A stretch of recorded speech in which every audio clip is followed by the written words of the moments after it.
Hi everybody, welcome to my channel. It's been a while since I did a sit down and a candid video. Happy New Year, by the way. If this is your first time seeing my face, my name is Benel, and yeah, welcome to my channel. Today is a different type of video, like a very intense video, and I think it's going to be as honest as I can be. This video has been pending for 2 years. First of all, I'm gonna say you're gonna need probably a tissue and some tea, because I'm bringing you all the tea tonight. Today is a different kind of video, and the reason why I'm doing this video now is not to bash anybody, but to inspire a lot of people. In my DMs, a lot of women have reached out to me, and a lot of questions have been asked in the last 2 years, but I don't think I've had the strength to tell my story or to even admit what happened, but I always wanted to talk to you guys from a place of strength. So I wanted to get to the position where I was strong enough to address what had happened, so I didn't come across as bitter, because if you're looking to inspire somebody, then it's best to speak to them as honest as you can be. But if you're coming from a place of hurt, then you can't always convey that message. So this is why it's coming 2 years late. Not late, because I do understand that the D word is a big deal for a lot of people. But I just wanted to say, hey, here I am 2 years later. I'm here, I'm smiling, I'm not crying anymore, I'm not cussing anymore, I'm not angry anymore, I'm not bitter anymore, I'm a better person, and to the glory of God, I've met someone else. So this video is just to inspire everybody that's going through the divorce, starting the process, contemplating the process, in the middle of it, right in the shitstorm, that it's gonna be okay. I know you don't feel it right now, but it is gonna be okay. You're gonna come out, you're gonna be stronger, gonna be even more beautiful. But yeah, let's get into the story. So today's about a girl, which is me, that decided to get married. So this video, as I mentioned, is not going to be a bashing session now. We will not address the individual by his name. We will not even refer to him as anything else but an individual, because I think it's respectful that way, and to leave it that way, because that's where I am, at a place of respect. So, oh God, this is even intense. Okay, so just before we get into it, I just need to warn everybody, this is going to be a long video. You know, it's been 2 years. I'm going to give you all the tea, but I think I'm going to do it into 2 parts. So I'm going to tell you, first of all, what happened, and I'm going to tell you how I got over it, or I got through it. Make sense? Okay. So back in 2017, or prior, it's a couple of years before that, I fell in love with a gentleman who we may never name. Guys, I'm not crying, I've just got eyelashes in my eye. So I met this individual when we were kids, actually. So we all used to hang about, you know, like on this vacation, we used to hang about.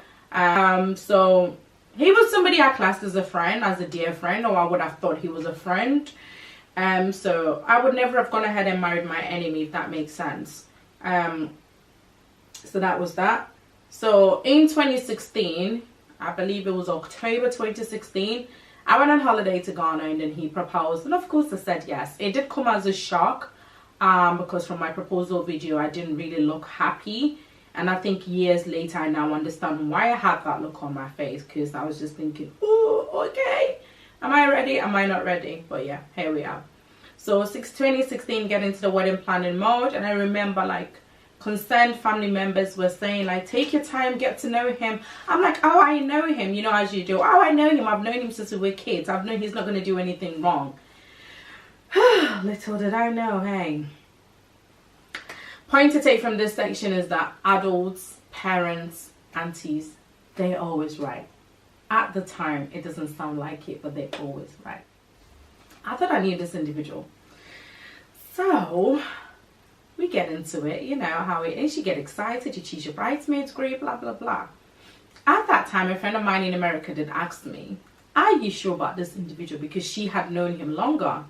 Are you sure about this individual? And I said, yeah, of course, you know, we've all been friends, da, da, da, da. And she went, be careful.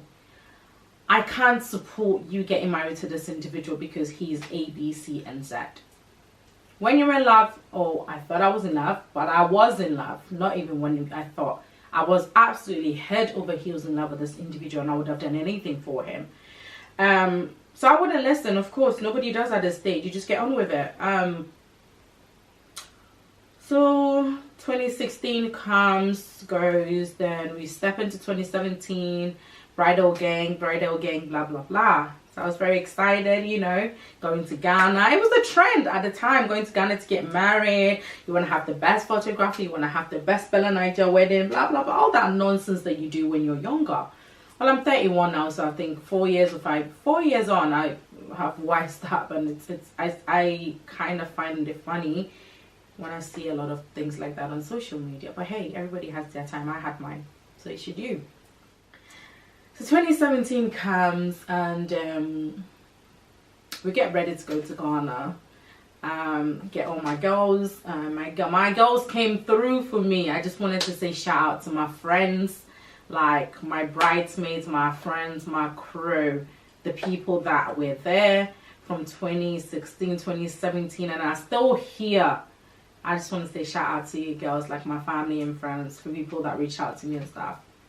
You're the reason why I'm not crying now, but yeah, thank you for that. So everyone got their plane ticket, and then we get ready to go to Ghana. So the issue that started happening was money. Everybody expects you coming from the UK to have money and to have A, B, C, and Z. Yes, I have a good job. I've always been fortunate to have a good job in that sense. But I started to feel like the shift in the marriage was shifting onto me financially. But hey, you can't tell nobody that. Yeah, you know, like as a Ghanaian, like you're being taught that you need to keep everything within, like your business stays your business, your marriage stays your marriage. You don't talk about it to anybody. So regardless of what I was going through, I had to fork out a lot in terms of that. But I didn't really mind, you know? I didn't really mind. I was like, oh, you get married, you get excited, you get ahead of yourself. But then again, when you're dealing with somebody that is very narcissist, is the word I'd like to call, the behavior pattern I'd like to attach to this individual, or an abuse person. Abuse doesn't always come in hitting somebody, and abuse always doesn't come in screaming and shouting. Financial abuse is also there. At that time, I didn't realize I was being financially abused. So you would pay for everything. You don't really care because you want the best. So 2017 comes, the wedding, the night of the wedding, people close to me actually know what happened. We ended up in hospital for some major medical condition, and that was when I started to see what was to come. Okay, so this was October 2017. So that's when I started to see what was to come. The disaster that was, it was like a tsunami. It was like a cyclone. It was bubbling. It was like a little bubble. It was coming. It was coming. So there was just a few things. It was, if it wasn't money, it was just little arguments. But then you're 27. Pressures of society is getting to you. And I would never have admitted this 2-3 years ago. Pressures of society is getting to you. You want to get married. Everybody around you is getting married. Everybody around you is having children. So you feel like you're ready even though you may not be ready. If you're in this position watching this video now, stop. Don't even bother. Don't get married because society wants you to get married. Don't get married because you're 30, you're 32, 33 and you haven't got a man. Don't rush it. If not, you go and come back and sit here and be telling a story. Do I wish I waited? Yeah. Because had I waited, I wouldn't have, 1, wasted all that money, 2, wasted all my time, 3, wouldn't have gone through the pain that I went through for nearly 3 years. But hey, I wouldn't have had a story to tell either. So yeah, let's carry on with the story. So the night of the wedding, we ended up in hospital because the individual in question had a medical condition. So I'm not going to talk about that. But he was admitted into hospital the night before the wedding. In the afternoon, prior to the evening where he was in hospital, I was given information that we're going to have a court wedding, but the registrar, because when you're getting married, you have your traditional wedding, depends on which route you go. Well, you have your church wedding and your legal wedding. So your legal wedding is where you go to the courtroom and sign, blah, blah, blah. So we had a registrar. So I was given the information that the registrar was going to come to the church, and then the registrar was going to come to the church, and we're going to sign the paperwork and everything in the church, as well as, what's it called? As well as the church ceremony. That's what most people do. But then on the afternoon, I think the wedding was on a Saturday morning. So Friday afternoon, my dad had gone to fix something on the car. My auntie had gone to a restaurant. So basically my whole family was apart. Everybody was doing all their stuff. All the bridesmaids, most of them had gone out. I remember my bridesmaids, my friends had gone to, they'd gone to a tourist attraction. 3 of them had gone together.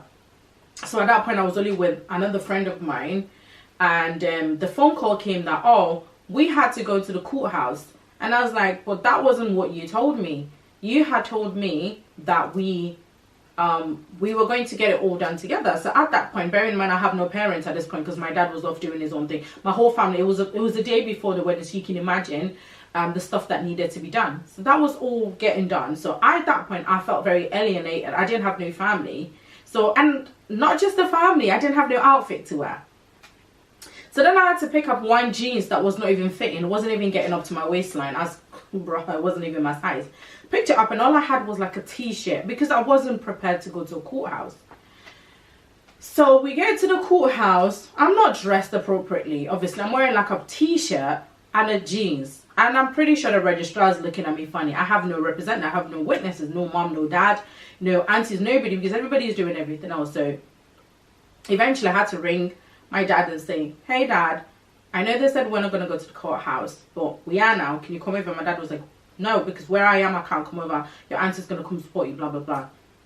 So that was one thing. That was strike 3 at this point for me. So we get to the courthouse and the registrar then decides that, okay, hang on a minute. We're not even going to do this thing today. So we're going to do it tomorrow. And I was like, that's exactly what you said before. Individual A didn't even apologize to me or to my family for making us look incompetent. But that was fine. We'll put it to one side.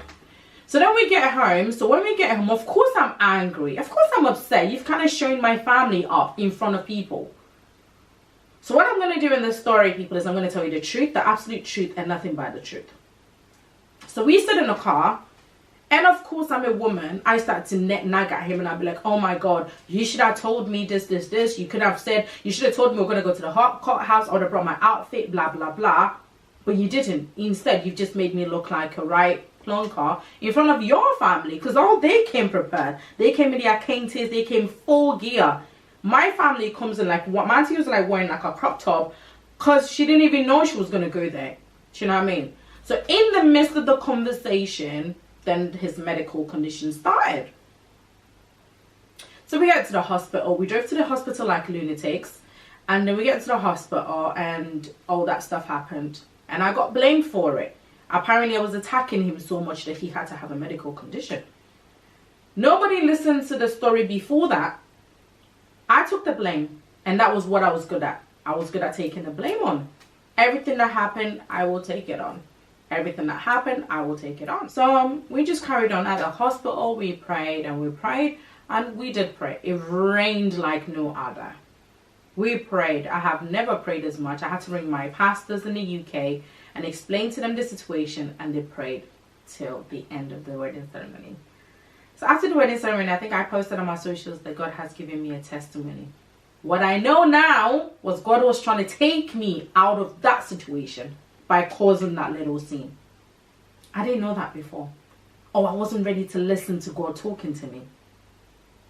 So I kept on. So the morning of the engagement, I didn't even know he was going to turn up. So if you're not Ghanaian, engagement in Ghanaian sense is traditional wedding. So I didn't know whether he was going to turn up or not. The wedding I had planned, guys, the wedding I had planned with loved ones, music, everything, wasn't what I had. But I had to adjust because, of course, individual A was not feeling well. So wedding comes. It was okay. Not what I planned, but it was good. It was alright. At this point, I felt like I'd made a mistake, or we've just got married. I can't back out now, do you understand? I have to go through with it. It just felt like, yay. I cannot come back to the UK with no husband. They were saying, we said it. She thinks she knows everything. She thinks she's too bougie. She's too this, she's too that, she's too that. I was like, you know what? We're going to sit here, we're going to work this marriage out. So that was my mentality. So of course the marriage was long distance. I lived in the UK, the individual A lived in Accra, as you all know.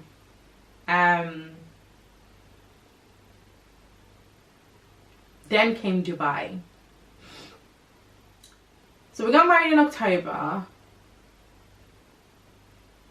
The plan was for individual A to move to the UK. So I'm already suffering with financial abuse. Let's put that to the side. Which I didn't see coming. Or I did. I don't want to sit here and say that I didn't see the red flags. If you start a relationship of any sort and you see the red flags, run. It doesn't matter how deep you are in that relationship, unless it's a marriage. If it's a boyfriend, girlfriend, and the person is showing you signs, I would actually advise you to run. I will. Because that doesn't change. They get worse. If they're a narcissist at the beginning, he's always going to be a narcissist. It's not going to change. Just getting really bad anxiety even thinking about what I went through. Guys, there's so much more. But I did pledge, to be honest. So let's carry on. After the wedding, this individual A will come. I don't understand why I'm even calling him an individual.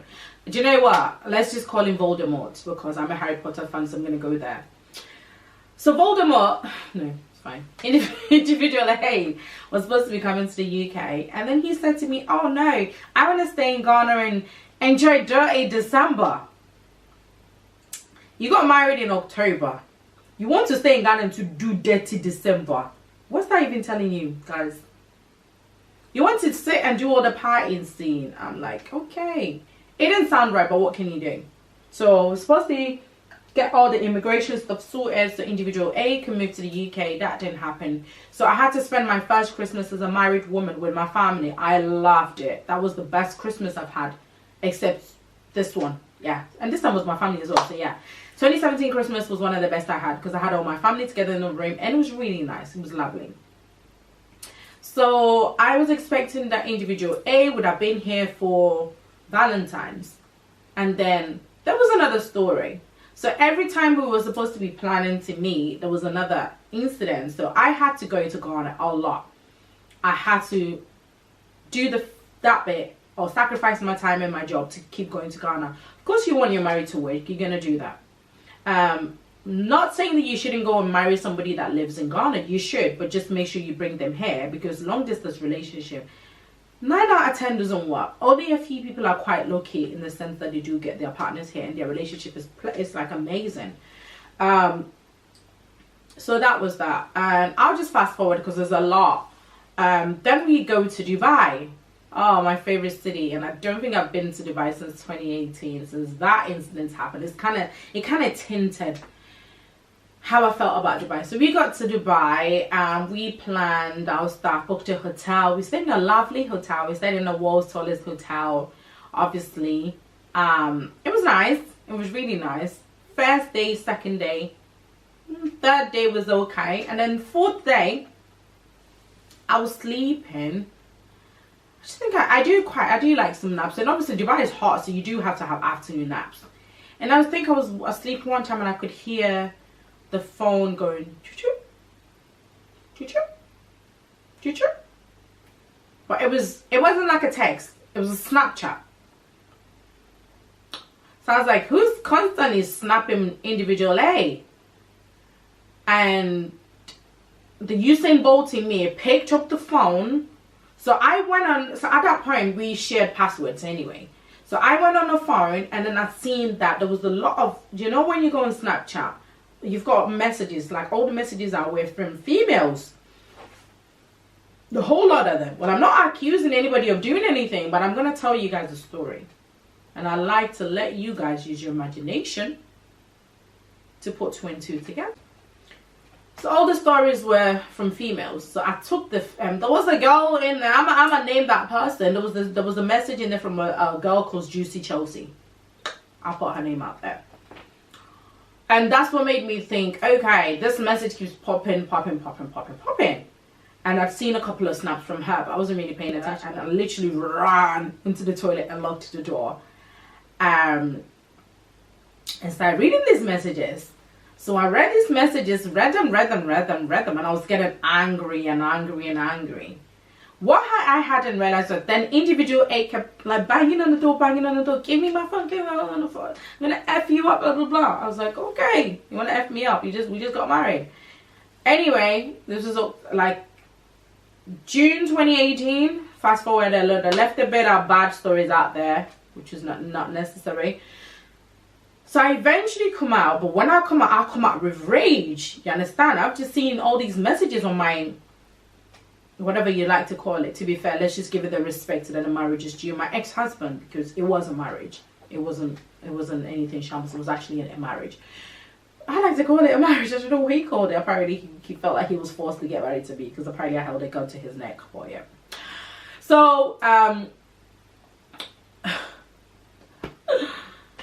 guys, I've been through a lot, you know. I'm glad I'm not crying. I think I'm making it lightheaded, but I think now 3 years have gone past, I'm just like a lot stronger and I can talk about it without breaking down and crying. But I'll try and find some inserts of how I felt on certain days, and I'll pop it in and let you know how I dealt with it then. So I come out so angry. I'm like, who the hell have you been talking to? Blah, blah, blah. As you are, my hands all up in his face and everything. And then my guy literally just grabbed me. If you know individual A is about 6 foot something, and he's like a giant, like a Hagrid. So he literally just grabs me and just whacks me on the bed, like, shut up. But at that point, I was screaming and shouting, as I do. And what I didn't realize was individual A has 2 phones.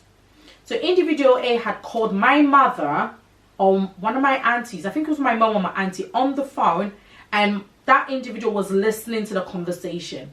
But that individual hadn't heard the preamble to the story. So that individual didn't know that I had noticed that there was messages from a couple of girls on his phone that I was talking about. So they just heard me screaming and like crying like a nutcase, and they just assumed that I was just going off on one. And then they were like, calm down, calm down. That's when I realized there was another person on the phone. That's another example of a narcissist behavior. You call somebody else into the conversation without the other person knowing that that phone call's been made. So it's like he was always trying to stack it against me. Does that make sense? It was like, oh yeah, I'm going to call somebody on this line so they can listen to what she's doing, and I get them on my side. That's kind of what individual A was doing. So I think for me, the realization of who this individual was Dubai. So individual A decided to move out of the hotel room because he couldn't cope with what was happening. And yet again, I had to worry. So this is what individual A did a lot. Emotional abuse.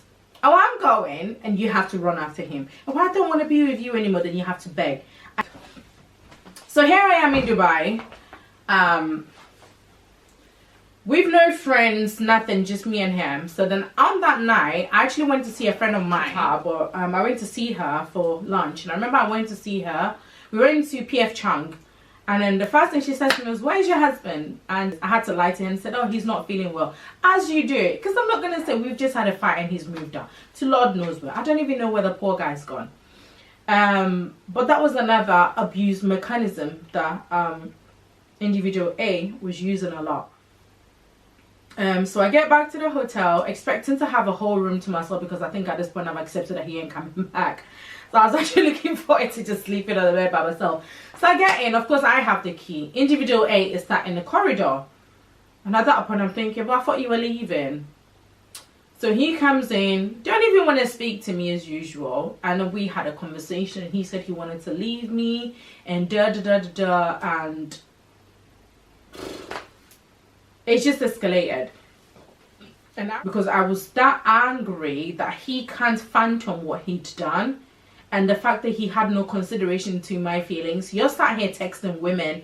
I'm literally paying for everything. I am literally sorting out everything to make sure that you have a comfortable life and you move to the UK quite comfortably, and you're sat here chatting to Berg. The world know that my heart was breaking at that point. So that's 2018. Then 2018, there was crisis talks. I went to Ghana for 4 days. It was the shortest time I'd ever been in Ghana. I remember I was at work, and then I thought, you know what, I'm gonna go to Ghana to sort out these things, because there was just so many things that he was doing: the infidelity, the money worries, the emotional abuse, that if you leave me, nobody's gonna want to be with you. And I think that for me was the hardest bit of all to take. If you leave me, nobody's gonna want to be with you. Everybody that knows me knows I really want children. But at that point, I felt like I had to put my dream of becoming a mother on hold, because I didn't want to bring a child into this toxic environment. I knew it was toxic. Nobody else knew. I knew deep down that this wasn't right. But I feared for what people would say. And I think that was a mistake that I made. But when you're in the thick of it, you don't actually realize that you can be strong. You don't actually realize that you can walk away from everything, because you don't really want to start again. I didn't want to start afresh, because, you know, I've just been like, hey, Mrs. T, Mrs. this, Mrs. that. So I loved being married, and I didn't want it to end. I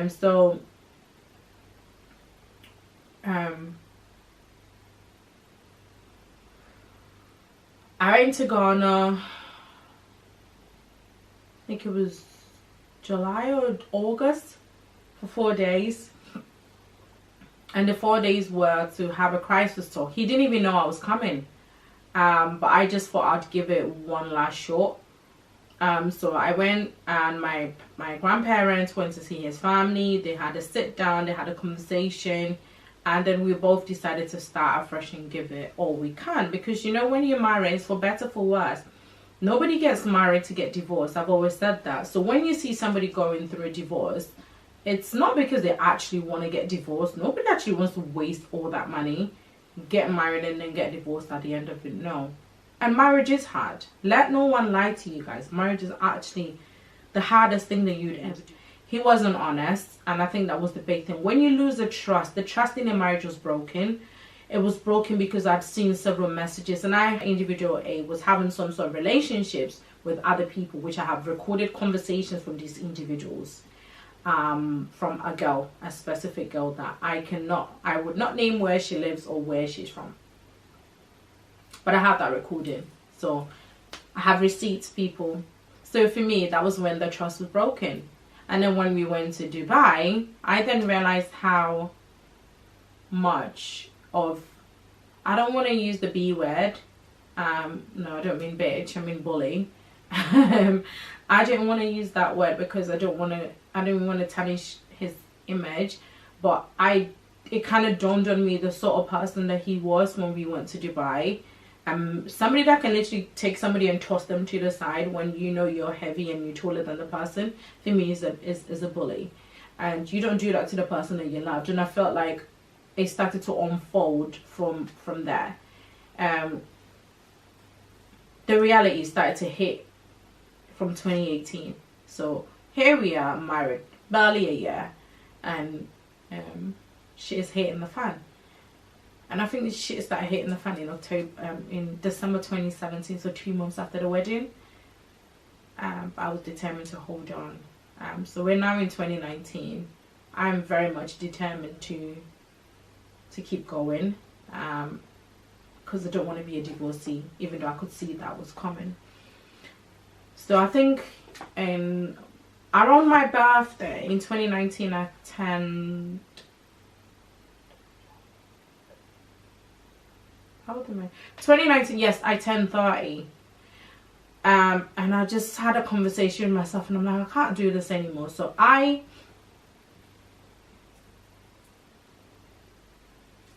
decided to take a bold step, like a decision to walk away from the marriage. Now, I'm not trying to say I initiated the divorce. The thought was here that I was going to walk away from the marriage because, one, I wasn't getting anything out of it. I wasn't getting any joy. I wasn't getting any love. I wasn't getting any respect. That's the most important thing. Well, individual A told the whole world that I was a very disrespectful child. But that's what narcissist people do. They like to get their stories out there first. Bearing in mind, individual A's story went out straight after. My story is coming 2 years after. Because I wanted you guys to hear his side first and then make the decision for yourself. So I was a very disrespectful child as told by individual A. So I was like, okay. And the minute I started to feel like I'm a bother in somebody's lives, I just want to disappear. So I started to plan in my head how to initiate the divorce. When somebody wants to use a lot of things against you, they will start stacking up. You won't even know when they start stacking up. That's when you know you're dealing with a narcissist. I didn't know who I was married to. I didn't take time to get to know who I was getting married to because sadly and shamefully, I let pressures of society get to me. And when you get married, you know, this is how Ghanaians will say, hey, it's about worrying. All your friends are getting married. You go to weddings. Hey, next time will be your wedding. I, at that time, didn't have the hard shell to take it. I wasn't like a tortoise. I couldn't take it. And I think I succumbed, but I thought I knew individual A. I thought I was in love with individual A, which I was. I thought individual A was in love with me. I think that's the problem, but individual A wasn't. A very close friend of individual A tried to tell me to be very careful before I got married in 2016. But I didn't listen. 2 days before the wedding, another close friend of individual A told me that they look up to me as a sister and they don't think I should be married individual A, and I said it was too late. When God is trying to take you out of a situation, we need to listen. I didn't. I thought I knew it all. I was so determined to carry on with my marriage. I was not going to let no one stop me because being African, people gossip. Oh my God. People talk a lot. It's like we're always happy for somebody else's downfall. And I was determined that I wasn't going to be part of that status quo. I wasn't going to be part of that group. I didn't want a divorcee attached to my name. Because people make you feel like when you're going through a divorce you have failed. But I hadn't reached that point yet. I was still sitting here painting him out to be the demon because he's not. He was lovely. He was funny. Individual A is very, very funny. He can have you cracking, literally laughing to your bones hurt. He was that sort of person. But then there was the dark side to him that I didn't know. And maybe if I had spent enough time with him before rushing to get married to individual A, then I probably would have seen that side to him. But then this is the side that I'm telling you. This is what happened in our story, in my story. The reason why I'm telling my story now is because I was quiet for 2 years. Individual A told a story to many.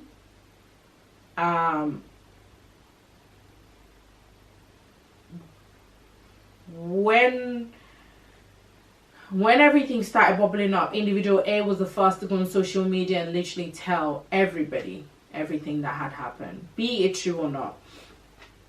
But then I found a social media quote, and I think I'll try and find it and insert it somewhere here, that said that you destroyed my name when you told your story, but I kept your reputation when I stayed silent. Because I think there was something in me that was saying, be quiet. Don't talk about it. Don't destroy his name. Because at the right time, people will see individual A for who he is. Be careful when you're getting married to somebody that literally changes friends like a car tire. To be fair, we don't really change car tires that often. But changes friends like they change their toothbrush. You know? Because they're not loyal. And I noticed in individual A's friendships that there was a lot of friends that came and gone. He'll be friends with this person, 3 months later, not friends with that person anymore. And I felt like he only attached himself to certain people because of the benefit that individual A was getting. But I still loved loved him. You know, he was still charming. I still post him on my socials, you know. I still gasped. Oh my God. When I got married, boy, was I happy. God, the whole world knew I was happy. Oh, I thought I was happy. Being a wife was probably one of my greatest achievements. I just was so proud. And regardless of what was going on, I didn't utter anything to anybody. I was just battling through it myself.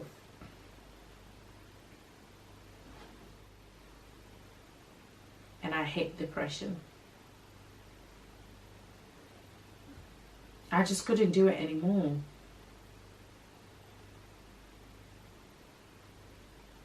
I couldn't keep lying. I couldn't keep pretending. Guys, I think we're gonna leave the video here for now.